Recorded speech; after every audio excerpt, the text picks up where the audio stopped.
함께 읽었던 본문은 예수님이 바리새인들과 함께 또 이렇게 논쟁하는, 율법을 가지고 논쟁하는 내용이 나옵니다. 자, 이 말씀을 통해서 오늘 하나님 우리에게 하시는 메시지를 한번 듣도록 하겠습니다. 자, 우리 34절을 한번 읽어보겠습니다. 시작. 예수께서 사두개인들로 대답할 수 없게 하셨다 함을 바리새인들이 듣고 모였는데, 그랬어요. 예수께서 사두개인들로 대답할 수 없게 하셨다 함을 바리새인들이 들었다. 그래서 모였다. 무슨 말이냐면 사두개인들과 부활 논쟁을 했죠, 그죠? 그래갖고 이 일곱 형제들 중에 누가 그 여인의 남편이 되겠습니까? 그때 예수님께서 부활 후에는 시집가고 장가가도 없다. 하나님은 산자의 하나님이시다 하면서 말을 하고 사두개인들이 졌어요. 패배를 했어요. 이 얘기를 듣고 이제 바리새인들이 모였다는 거예요. 자, 우리 35절을 읽겠습니다. 36절까지 시작. 그 중에 한 율법사가 예수를 시험하여 묻되, 선생님, 율법 중에 어느 계명이 크나이까? 자, 예수님을 시험하기 위해서 이제 이게 뭐 어떤 시험도 다 예수님이 능히 그냥 다 대답하시고 이게 올무를 잡아야 되는데, 그래서 이제 율법을 가지고 시험을 하는 거예요. 물었습니다. 선생님, 율법 중에서 어느 계명이 가장 크나이까? 하고 질문을 했습니다. 왜 이런 질문을 했냐면, 여러분 지금 여기 나온 율법사들은 율법을 해석하고 가르치고 율법을 어떻게 하면 지킬 수 있는지, 적용할 수 있는지 시행세책들을 막 맨날 밥 먹고 그것만 하는 거예요. 그걸 만들어가는 사람들. 그러니까 당시 율법을 지키기 위한 모세, 오경, 십계명들을 지키기 위한 막 시행세책들이 굉장히 수백 개가 있었어요.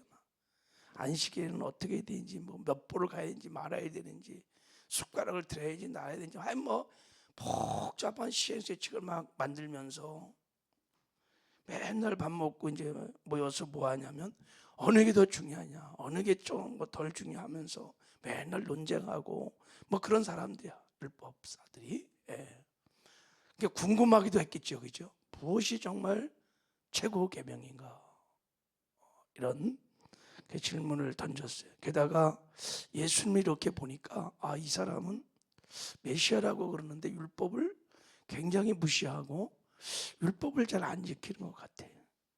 그들의 보기에 막 안식일 날 막 길 가다가 배고프니까 막 밀보리 막 비벼서 먹고, 안식일 날 막 병든 자도 막 고치고, 자기들이 그렇게 막 저수까지 지키고 있는 이 율법을 이게 안 지키고, 예수님이 율법을 안 지킨 게 아니라 율법 자체를 거부한 게 아니라 율법의 정신을 따라서 행동한 것이죠, 그죠?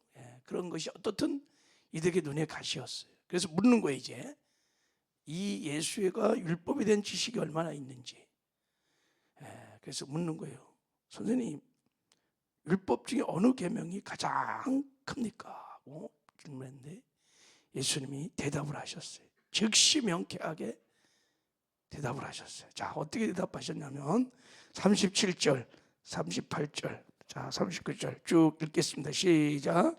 예수께서 이르시되 내 마음을 다하고 목숨을 다하고 뜻을 다하여 주 너 하나님을 사랑하셨으니 이것이 크고 첫째 되는 계명이요, 둘째도 그와 같으니 내 이웃을 내 자신과 사랑하라 하셨으니 이 두 계명이 온 율법과 선지자의 강령이니라. 정확하게 예수님이 그냥 탁 크고 첫째 되는 건 첫째, 마음과 목숨과 뜻을 다하여 주 너희 하나님을 사랑하라. 이게 첫 개. 그리고 두 번째는 이게 신명기 6장 5절 말씀을 딱 인용해서 말씀하신 거예요. 두 번째는 내 이웃을 내 몸처럼 너 자신같이 사랑하라. 레위기 19장 18절의 말씀을 딱 인용해서 예수님이 정확하게 대답을 했어요. 그리고 이렇게 말했습니다. 40절에 두 계명이 온 율법과 선지자의 강령이니라.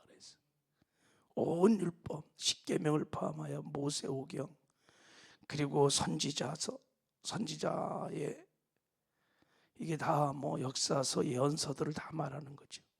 그것이 강령이다. 무슨 말이에요? 골자다, 뼈대다. 이게 핵심이다. 그러니까 하나님 사랑, 이웃 사랑, 사랑이 온 율법과 선지자서의 골자, 뼈대다. 그러니까 너희가 사랑만 하면 모든 율법을 다 지킬 수 있다. 반대로 사랑하지 않으면 모든 율법을 지킬 수 없다라고 사랑의 법을 딱 얘기를 했어요. 그렇습니다. 우리가 하나님 사랑하면 뭐 십계명, 나 외에 다른 신을 두지 마라, 다른 형상 만들지 마라, 하나님의 이름을 망령되이 걷지 마라, 그런 거 다 지키죠. 그죠? 사랑하면 십계명에 내 부모 공경하라 하죠. 이웃 사랑하면요, 살인하지 않아요, 간음하지 않아요, 도둑질하지 않아요, 거짓말하지 않아요, 다 이웃짓고 탐내지 않아요. 다 지켜요. 사랑이 뼈대다. 다 너무나 명쾌하게 예수님이 말씀을 탁 했어요. 그들도 아마 깜짝 놀랐을 거예요. 야, 이 복잡한 율법을 어떻게 지켜야 되는지 뭐 맨날 밥 먹고 그 얘기하는데 딱 정확하게 하나님을 사랑하고 이웃을 사랑하고 이 율법이, 이 사랑이 율법의 완성이다, 뼈대다. 그러므로 너희들 사랑하며 살아야 한다고 핵심을 딱 줬어요. 이들은 사실은 율법을 매일같이 얘기하고 논하지만 그 율법을 막 지켜가는 삶을 살았지만 정작 사랑하지 않았어요. 예. 자, 그러면서 예수님께서 이제 사랑의 법도를 몇 가지 가르쳐 주셨습니다. 자, 먼저 거기 보면 자 39절을 한번 보세요. 둘째도 그와 같으니, 이런 말이에요. 둘째도 그와 같으니. 그러니까 첫째 계명과 둘째 계명이 그 가치면에서, 그 중요함에서 똑같다는 얘기예요. 그러니까 하나님을 사랑하는 거라고 하는 이 계명과 내 이웃을 내 몸처럼 사랑하는 계명이 그 가치면에서 중요성이 똑같다는 거예요. 실제 여러분 성경에 보면 하나님 사랑과 이웃 사랑을 동등하게 둡니다. 여러분, 내가 하나님을 사랑한다고 하면서 형제를 미워하면 그것이 사랑이다, 이렇게 말해요. 형제를 사랑하는 자는 반드시 또 하나님을 사랑한다. 마태복음 25장에 보면 작은 소자에게 한 것이 곧 내게 한 것이다, 이렇게 말해요. 여러분, 정말 하나님을 사랑하는 자들은 이웃을 내 몸처럼 사랑합니다. 할렐루야. 예, 하나님을 입술로 사랑한다고 막 하면서 형제를 미워하고 형제를 사랑하지 않는 사람들, 그 사랑 가짜다, 이렇게 지금 주님이 가르쳐주고 있는 거예요. 정말 하나님을 사랑하는 자들은 지체들을, 이웃들을 사랑합니다. 사랑해. 자, 다만 사랑에는 질서가 있어, 순서가 있어서 먼저 하나님을 사랑하고 그리고 이웃을 사랑하라고 말씀을 하고 있는 거예요. 자, 그리고 이어서 사랑의 수준도 말했어요. 어떻게 사랑해야 되는지. 하나님은 마음과 목숨과 뜻을 다해서 사랑해야 돼요. 마음을 다해서 사랑해야 돼요. 그러니까 억지로 막 마지못해서가 아니라 진실되게 자원함으로 사랑하라는 거예요. 목숨을 다해서 사랑하라는 거예요. 최고의 것으로, 최상의 것으로, 최고로 사랑하라는 거예요. 뜻을 다하여 사랑한다는 거예요. 이건 여러분 계획을 세워서 의적인 사랑을 말하는 거예요. 내가 하나님을 사랑할 때 오늘 하나님을 어떻게 사랑할까? 다 계획을 세워서 하나님이 좋아하는 게 뭘까? 하나님 뜻이 뭘까를 계획해갖고 의지적으로 오늘 살아가는 거예요. 아, 오늘 하나님이 전도하는 걸 기뻐하시지? 그래, 그럼 내가 전도해야지. 이게 사랑이에요. 뜻을 다하여 사랑하라. 내가 최고의 것을 가지고 자원함으로 감사해서 계획을 가지고 그렇게 하나님을 사랑하라, 이렇게 말했어요. 이웃은 어떻게 사랑해야 된다고요? 내 자신같이, 내 몸같이 사랑해야 된다. 너무너무 정말 쉬우면서도 정말 명쾌한 답이. 여러분, 내 몸처럼 사랑하는 말처럼 와닿는 게 없어요. 우리는 얼마나 내 몸을 아끼는지 몰라요. 조금만 아프면 그냥 누가 뭐래도 내가 다 관리해요. 좀만 배고프면 그냥 막 퍼먹어요. 내 몸을 얼마나 아끼는지 몰라요. 그렇게 사랑하라는 거예요. 네 몸 그렇게 사랑하듯이 내 이웃들 그렇게 사랑하라. 수준을 그렇게 말하. 요한복음 14장에서도 세 계명을 주시면서 말씀하셨어요. 서로 사랑하라. 내가 너희들을 사랑한 것처럼 너희도 사랑해야 한다. 사랑의 수준을 그렇게 말씀하셨어요. 자, 그리고 또 한 가지 중요한 말씀을 하셨어요. 이 사랑의 계명을 얘기하시면서 이 두 계명과 온 율법과 선지자의 강령이라고 말하는 뜻에는 무슨 뜻이 있냐면, 마지막 때 하나님이 우리를 심판하실 때 우리를 심판하시는 기준이 뭐냐? 이 강령, 이 사랑의 법을 가지고 우리를 심판한다는 뜻도 지금 주님이 말씀한 거예요. 우리가 마지막 때 하나님 앞에 섰을 때 하나님 우리 행위를 심판하실 것입니다. 네가 하나님의 말씀을 지켜 행했는지 의의 삶을 살았는지를 평가하실 겁니다. 근데 여러분, 하나님 말씀을 지켜 행한 의의 삶의 열매가 뭐냐면 사랑입니다. 왜요? 이 사랑이 온 율법과 선지자의 강령이기 때문입니다. 할렐루야. 하나님의 사랑의 법을 따라 사랑하면요, 이 모든 의의 말씀들을 다 지키는 것과 똑같아. 그 열매를 동일하게 맺어요. 그래서 마태복음 25장의 마지막 행위 심판에 보면 양과 염소의 비유를 보면요, 양들이 왜 천국에 들어갔냐면 지극히 작은 자 한 사람, 소자를 사랑했기 때문에. 염소들이 왜 영벌에 처했냐면 사랑하는 삶을 살지 않았어. 그 말은 무슨 말이냐면 하나님의 말씀을 지켜 행하지 않았다. 의의 삶을 살지 않았어요. 여러분, 갈라디아서 5장 22절 이하를 보면 성령의 9가지 열매가 나옵니다.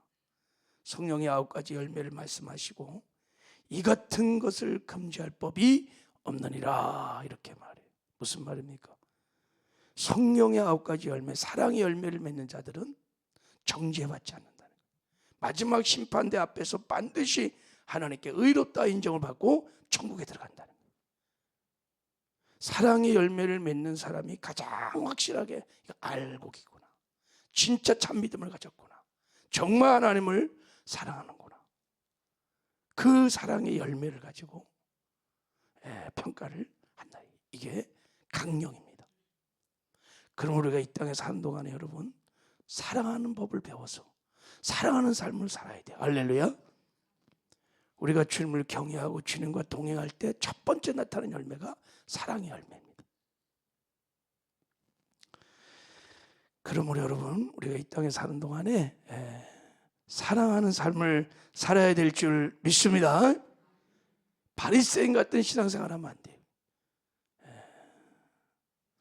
자, 어떻게 그럼 우리가 사랑의 삶을 살 수 있을까? 지금 예수님이 수준을 다 말했어요. 하나님은 마음과 목숨과 뜻을 다해 사랑하고 이웃은 내 몸같이 사랑하고 그렇게 사랑하라 했는데 어떻게 이런 사랑할 수 있을까?